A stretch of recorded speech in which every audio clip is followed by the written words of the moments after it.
Sejarah bagi sebagian orang itu menyebalkan. Karena kenapa bisa menyebalkan?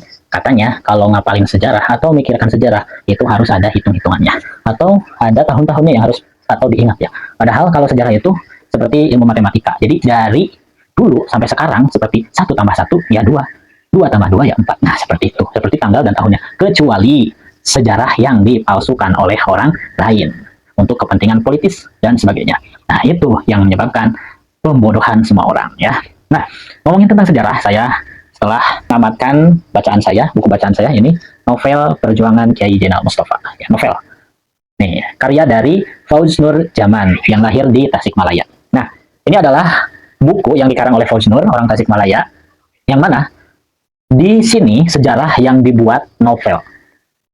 Sebelumnya saya pernah membaca karya novel Trilia ya, Trilia itu sangat booming. Itu juga seperti sejarah tapi berbentuk novel gitu.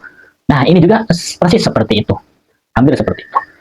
Di sini kita juga belajar sejarah tetapi tidak bikin bosan. Jadi mengalir seperti novel, ada lika-liku dramanya dan seperti itu. Di sini ada beberapa poin tokoh, ada beberapa tokoh yaitu Rahmi, ada Syakur, ada Falah dan sebagainya. Yang banyak diceritakan di sini adalah si Rahmi, perjuangan si Rahmi sebagai pelacur. Tetapi itu karena keadaan ya.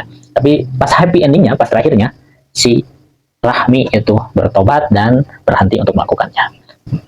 Di sini mengajarkan yang bisa saya ambil dari buku sejarah ini tentang perjuangan, tentang motivasi, semangat untuk berjihad demi kemerdekaan Indonesia. Yang mana di era zaman modern ini semangat para pemuda itu menurun.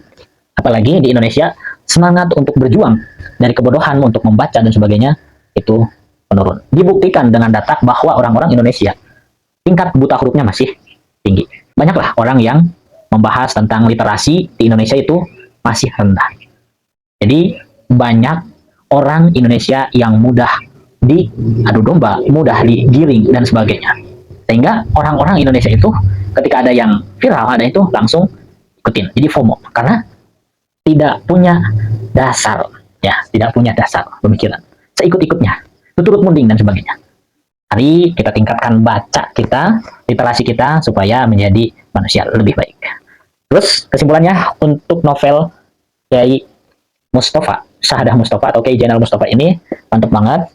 Kiai Zainal Mustafa sebagai sosok yang penyemangat dan juga terjun langsung, tidak mau berdiam diri meskipun pahamnya itu tidak sepaham dengan kiai-kiai lain, tetapi beliau sangat semangat dalam berjihad. Dan ini adalah salah satu tokoh yang menjadi cikal bakal pemberontakan pada penjajahan Jepang saat itu.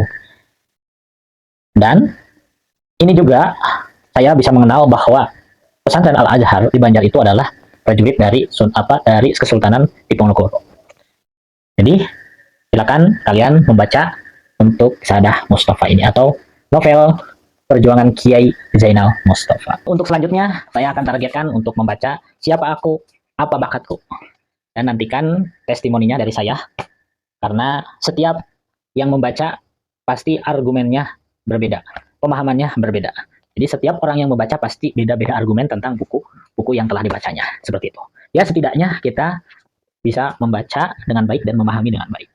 Dan bisa diamalkan untuk diri sendiri. Meskipun tidak diamalkan untuk orang lain, setidaknya kita menghilangkan kebodohan di diri kita sendiri.